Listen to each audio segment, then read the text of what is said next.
ഇതിലും വലുതൊന്നും ഇനി Ukraine president Vladimir സെലൻസ്കിക്ക് വരാനില്ല. അത്രയുമായിട്ടുണ്ട്.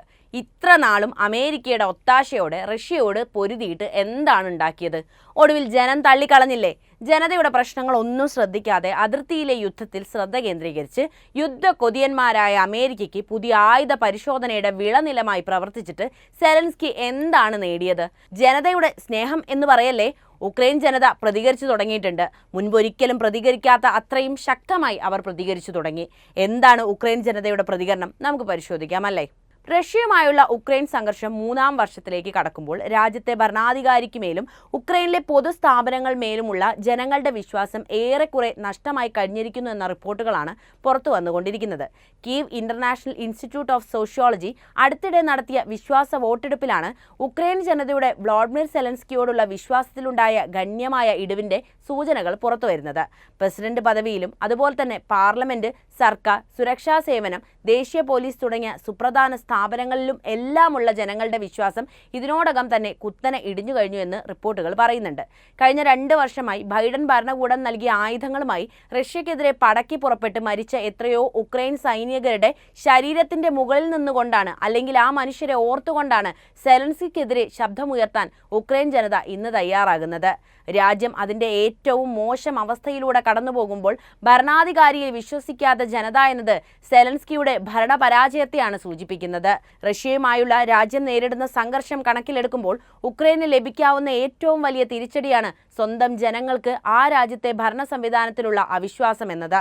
ഉക്രൈൻ റഷ്യ യുദ്ധത്തിന്റെ പശ്ചാത്തലത്തിൽ പുതിയ ഭരണമാറ്റത്തെ എതിർത്തതോടെയാണ് സെലൻസ്കിയുടെ ആകെയുള്ള പിന്തുണയും നഷ്ടമായത് എന്നാണ് സർവേ ഫലം സൂചിപ്പിക്കുന്നത്. 2022 ഡിസംബറിൽ 84% നിന്ന് 2024 ഡിസംബർ ആയപ്പോഴേക്കും 45% ആളുകളുടെ വിശ്വാസ്യത കുറഞ്ഞതായി സർവേ ഫലം കാണിക്കുന്നുണ്ട്. അതേസമയം ജനങ്ങളുടെ അവിശ്വാസം 2 വർഷം മുൻപ്, അതായത് 5% നിന്ന് 31% ഉയർന്നതായും ഫലം പറയുന്നു. റഷ്യൻ അധിനിവേശത്തെ തുടർന്ന് 2022 ഫെബ്രുവരി 24 മുതൽ രാജ്യം പട്ടാള നിയമത്തിന്റെ കീഴിലാണുള്ളത്. അതുകൊണ്ട് തന്നെ ഉക്രൈൻ പ്രസിഡന്റ് തിരഞ്ഞെടുപ്പിനെ സൈനികപരമായി പിന്തുണയ്ക്കുന്നുമില്ല. ഈ വിഷയം കൂടിയായപ്പോൾ സെലൻസ്കിയുടെ പ്രസിഡൻഷിയിൽ ജനങ്ങൾ സംശയം ഉന്നയിച്ചുകൊണ്ടിരിക്കുകയായിരുന്നു. വെർഗോവ്ന റാഡ എന്നറിയപ്പെടുന്ന ഉക്രൈൻ പാർലമെന്റിനെ കുറിച്ച് പൗരന്മാർക്കിടയിലുള്ള വിശ്വാസം 35% നിന്ന് 13% കുറയുകയാണ് ഉണ്ടായത്. അതേസമയം അവിശ്വാസം 34% നിന്ന് 68% ഉയരുകയും ചെയ്തിട്ടുണ്ട്. അതുപോലെ ഗവൺമെന്റിന്റെ ട്രസ്റ്റ് റേറ്റിംഗ് 52% നിന്ന് 20% കുറഞ്ഞിട്ടുണ്ട്. അവിശ്വാസം 2022 19 നിന്നിരുന്നെങ്കിൽ ഇന്നത് 53% ഉയർന്നു വന്നിട്ടുള്ള കാഴ്ചയും ഇവിടെയുണ്ട്. യുദ്ധത്തിൽ മടുത്ത ഒരു ജനതയുടെ ഭരണത്തിന് മേലുള്ള അവിശ്വാസത്തിന്റെ കണക്കുകളാണ് ഞാൻ ഈ പറഞ്ഞതൊക്കെ. നിലവിൽ സെലൻസ്കിയുടെ കസേര തെറിക്കുമോ എന്ന ഭയമാണ് അയാളെക്കൊണ്ട് ഇങ്ങനെയൊക്കെ ചെയ്യിപ്പിക്കുന്നതെന്ന വിലയിരുത്തലുകളും വരുന്നു. ആഭ്യന്തര കലഹങ്ങൾ ഉടലെടുക്കുന്ന സമയത്ത് അതിർത്തിയിൽ യുദ്ധം നടക്കുമെന്ന ഒരു പഴമൊഴിയുണ്ട്. ഇവിടെയും ഏകദേശം അങ്ങനെ തന്നെയാണ് കാര്യങ്ങൾ പോകുന്നത്. ആഭ്യന്തര പ്രശ്നങ്ങൾ ഉക്രൈനിൽ ഉയർന്നു വരുമ്പോൾ ഒക്കെ തന്നെ റഷ്യയെ പൊതുശത്രുവാക്കി രാജ്യത്തെ ജനതയുടെ വായടപ്പിക്കുന്ന നയമാണ് സെലൻസ്കി തുടർന്നു പോരുന്നത്. മാത്രവുമല്ല, കസേര തെറിക്കുന്നതിന് മുൻപ് തന്നെ തന്റെ രാഷ്ട്രീയ എതിരാളികളെ പൂട്ടിടാനുള്ള നീക്കങ്ങളെല്ലാം സെലൻസ്കി നടത്തുന്നുമുണ്ട്. അതിനുള്ള കരുക്കൾ നീക്കി തുടങ്ങിയിട്ടുണ്ട് എന്നാണ് ചില മാധ്യമങ്ങൾ റിപ്പോർട്ട് ചെയ്യുന്നത്. അടുത്ത തെരഞ്ഞെടുപ്പിൽ റഷ്യ ഉക്രൈൻ യുദ്ധം പശ്ചാത്തലമാക്കി തന്നെ വോട്ട് നേടാനാണ് സെലൻസ്കിയുടെ തീരുമാനവും. അടുത്ത തെരഞ്ഞെടുപ്പിൽ മത്സരിക്കാൻ സെലൻസ്കി ഇതിനകം തന്നെ തീരുമാനിച്ചിട്ടുണ്ട് എന്ന റിപ്പോർട്ടാണ് ഉക്രൈൻ മാധ്യമമായ ടെലിഗ്രാഫ് റിപ്പോർട്ട് ചെയ്യുന്നത്. അങ്ങനെ പ്രസിഡന്റ് സ്ഥാനത്തേക്ക് വീണ്ടും മത്സരിക്കാൻ തീരുമാനിച്ചാൽ ഉക്രൈനിയൻ നേതാവ് ആദ്യം നടത്തുന്ന നീക്കം മുൻ army commander in chief Valery സലൂഷ്നിക്കെതിരായ ക്രിമിനൽ കുറ്റം ചുമത്തിയേക്കുമെന്നാണ് ടെലിഗ്രാഫ് റിപ്പോർട്ടിൽ പറയുന്നത്. റഷ്യയുമായുള്ള നിലവിലുള്ള സംഘർഷം കാരണം 2024 മെയ് മാസത്തിൽ നടത്താനിരിക്കുന്ന തെരഞ്ഞെടുപ്പ് റദ്ദാക്കുകയായിരുന്നു. അതായത് കഴിഞ്ഞ വർഷം ശരിക്കും ഉക്രൈനിൽ തെരഞ്ഞെടുപ്പ് നടക്കേണ്ടതായിരുന്നു. എന്നാൽ കാലാവധി കഴിഞ്ഞിട്ടും ആ സ്ഥാനത്ത് നിന്ന് ഇറങ്ങാനോ ഓഫീസ് വിട്ടു കൊടുക്കാനോ ഒന്നും തന്നെ സെലൻസ്കി തയ്യാറായിട്ടില്ല എന്നതാണ് സത്യം. ട്രസ്റ്റ് റേറ്റിംഗിൽ സെലൻസ്കിയുടെ വിജയസാധ്യത 52% എന്നതുകൂടി ഓർമ്മിപ്പിക്കട്ടെ. തമ്മിൽ അഭിപ്രായ ഭിന്നതകൾ ഉടലെടുത്തതിനെ തുടർന്നാണ് സെലൻസ്കി സലൂഷ്നിയെ യുക്രൈൻ സായുധ സേനയുടെ കമാൻഡർ ഇൻ ചീഫ് സ്ഥാനത്ത് നിന്ന് മാറ്റുന്നത്. മറ്റ് പല ലക്ഷ്യങ്ങളും മുന്നിൽ കണ്ടാണ് സെലൻസ്കി ഇത് ചെയ്യുന്നത് എന്ന വിമർശനങ്ങൾ ഇതിനോടകം തന്നെ വന്നിട്ടുമുണ്ട്. ഉക്രൈൻ ജനതയ്ക്ക് ഇഷ്ടപ്പെട്ട വ്യക്തി എന്ന നിലയ്ക്ക് സലൂഷ്നി തന്റെ എതിരാളിയാകാനുള്ള സാധ്യതയുണ്ടെന്ന് മനസ്സിലാക്കാൻ മികച്ച രാഷ്ട്രീയക്കാരൻ എന്ന രീതിയിൽ സെലൻസ്കിക്ക് സാധിച്ചിട്ടുണ്ട്. ഇതുകൊണ്ട് ഇത്തരമൊരു നീക്കത്തിലൂടെ അദ്ദേഹം എതിരാളിയെ മാറ്റാൻ തയ്യാറാണ്. തയ്യാറായത്. ബ്രിട്ടനിലെ നിലവിലെ ഉക്രൈൻ അംബാസഡറായ വലേരി സലുഷ്നി മത്സരിക്കാൻ തീരുമാനിച്ചാൽ അടുത്ത ഉക്രൈൻ പ്രസിഡന്റ് തെരഞ്ഞെടുപ്പിൽ വ്ളാഡിമിർ സെലൻസ്കിയുടെ വിജയത്തിന് അതൊരു തിരിച്ചടിയാകാൻ സാധ്യതയുണ്ട്. ഇത് മുന്നിൽ കണ്ടാണ് സെലൻസ്കി കരുക്കൾ നീക്കുന്നത്. മാത്രവുമല്ല, തെരഞ്ഞെടുപ്പിൽ പ്രസിഡന്റ് പദവിയിലേക്ക് മത്സരിക്കാതിരുന്നാൽ പാർട്ടിയിലെ ഉന്നത സ്ഥാനമടക്കം നിരവധി വാഗ്ദാനങ്ങളും സെലൻസ്കി ലുഷ്നിക്ക് നൽകിയതായിട്ടും റിപ്പോർട്ടുകൾ പറയുന്നുണ്ട്. ഏതായാലും യുദ്ധത്തെ വിറ്റ് ഇത്രയും നാൾ വിലസിയ പോലെ ഇനി സഞ്ചരിക്കുക എന്നത് അല്പം പ്രയാസകരമായ കാര്യം തന്നെയാണ്. എന്തുകൊണ്ടായിരിക്കും ഉക്രൈനിൽ ഇത്തരമൊരു സാഹചര്യം വന്നുപെട്ടത്? കഴിഞ്ഞ 2 വർഷമായി സജീവമായി യുദ്ധം നടക്കുന്ന മേഖലയാണിത്. മാത്രവുമല്ല, ജനങ്ങൾ അവിടെ നിരാശരുമാണ്. ഇതൊക്കെ ഭരണകൂടത്തിന് മേലുള്ള വിശ്വാസ്യത കൂടി നഷ്ടപ്പെടുത്തുന്ന ഘട്ടത്തിലേക്ക് കാര്യങ്ങൾ എത്തുകയാണ്. ആ കാര്യങ്ങൾ കൂടി ഒന്ന് പറഞ്ഞു തരാം. 2022 ഫെബ്രുവരിയിൽ റഷ്യ ആരംഭിച്ച അധിനിവേശം യുദ്ധത്തിലേക്ക് കടന്നപ്പോൾ ഉക്രൈനോ റഷ്യയോ എന്തിന് ലോകം പോലും ഇത്ര നാളും ആഘാതമുണ്ടാക്കാൻ തക്ക ഒരു സംഭവമാണിതെന്ന് കരുതിയിട്ടുണ്ടാവില്ല. എന്നാൽ കാര്യങ്ങളൊക്കെ കീഴ്മേൽ മറഞ്ഞു. ആഗോള വിപണി പോലും ഇടിയുന്നത് നമ്മൾ കണ്ടതാണ്. റഷ്യയെക്കാളേറെ ഈ യുദ്ധം നാശം വിതച്ചത് ഉക്രൈന്റെ മണ്ണിലാണ്. ആ വേദന അറിഞ്ഞു തന്നെയാകണം ഉക്രൈനികൾ തങ്ങളുടെ പ്രസിഡന്റിന് നേർക്ക് ഇപ്പോൾ തിരിയുന്നത്. ഈ യുദ്ധം മനുഷ്യ, സാമ്പത്തിക, പ്രാദേശിക, സാംസ്കാരിക മേഖലകളിൽ ഉക്രൈന് വലിയ നാശനഷ്ടങ്ങളാണ് വരുത്തിവെച്ചിട്ടുള്ളത്. മനുഷ്യനഷ്ടം തന്നെയാണ് ഇവിടെ എടുത്തു പറയാനുള്ള പ്രധാന ഘടകം.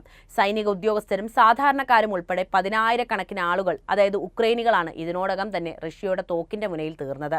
യുദ്ധം രാജ്യത്ത് അശാന്തി വിതച്ചതോടെ ജനങ്ങൾ സ്വയരക്ഷാർത്ഥം പലയിടങ്ങളിലേക്കും പലായനം ചെയ്തു തുടങ്ങി. അതായത് പല സ്ഥലങ്ങളിലേക്കും അവർ ചിതറി. യുദ്ധം വ്യാപകമായ പലായനത്തിന് കാരണമായി. ദശലക്ഷക്കണക്കിന് ഉക്രൈനിയക്കാർ രാജ്യത്തിനകത്തോ വിദേശത്തോ അഭയം തേടി. സ്വന്തം നാടും വീടും വിട്ട് പലായനം ചെയ്യാൻ രാജ്യത്തെ പലരും നിർബന്ധിതരായി. പല നഗരങ്ങളിലും പട്ടണങ്ങളിലും ബോംബാക്രമണമുണ്ടായി. യുദ്ധത്തിൽ പങ്കെടുക്കാത്തവരുടെ പോലും ജീവനും സ്വത്തിനും യുദ്ധം ഭീഷണി സൃഷ്ടിച്ചു. പലരും മരിച്ചു, പലർക്കും അംഗഭംഗം സംഭവിച്ചു. പ്രാദേശികമായി ഉക്രൈന് കാര്യമായ നാശനഷ്ടങ്ങൾ സംഭവിച്ചിട്ടുണ്ട്, പ്രത്യേകിച്ച് രാജ്യത്തിന്റെ കിഴക്കൻ തെക്കൻ പ്രദേശങ്ങളിൽ. 2014 ക്രിമിയയും ഡോൺബാസിന്റെ ഡൊണറ്റ്സ്കിയെയും ലുഹാൻസ്കിന്റെയും ചില ഭാഗങ്ങൾ ഉൾപ്പെടെയുള്ള പ്രദേശങ്ങൾ റഷ്യ പിടിച്ചെടുത്തിരുന്നു. 2022 അധിനിവേശത്തിനു ശേഷം സ്പോരിഷ്യ, കെർസൺ മേഖലകളുടെ ചില ഭാഗങ്ങൾ ഉൾപ്പെടെ പ്രധാന പ്രദേശങ്ങൾ റഷ്യ കൈവശപ്പെടുത്തി. 2023 അവസാന പകുതി ആയപ്പോഴേക്കും ഉക്രൈൻ വിജയകരമായ പ്രത്യാക്രമണങ്ങൾ ആരംഭിച്ചുവെങ്കിലും പല പ്രദേശങ്ങളും ഇന്നും കൈവശം വെച്ചിരിക്കുന്നത് റഷ്യയാണ്. യുദ്ധം ഉക്രൈന്റെ സമ്പദ് വ്യവസ്ഥയിൽ വലിയ വിനാശകരമായ ആഘാതം തന്നെയാണ് സൃഷ്ടിച്ചിട്ടുള്ളത്. പവർ പ്ലാന്റുകൾ, വൈദ്യുതി ഗ്രിഡുകൾ തുടങ്ങിയ നിർണായക ഊർജ്ജ അടിസ്ഥാന സൗകര്യങ്ങൾ ഉൾപ്പെടെയുള്ള അടിസ്ഥാന സൗകര്യങ്ങൾക്ക് വലിയ നാശനഷ്ടങ്ങൾ ഇതിനോടകം തന്നെ സംഭവിച്ചിട്ടുണ്ട്. ഇത് മാനുഷിക പ്രതിസന്ധിക്ക് ആക്കം കൂട്ടി. ഉക്രൈന്റെ സമ്പദ് വ്യവസ്ഥയുടെ ഒരു പ്രധാന ഭാഗമായിരുന്ന കാർഷിക മേഖലയെയും ഇത് സാരമായി ബാധിച്ചിട്ടുണ്ട്.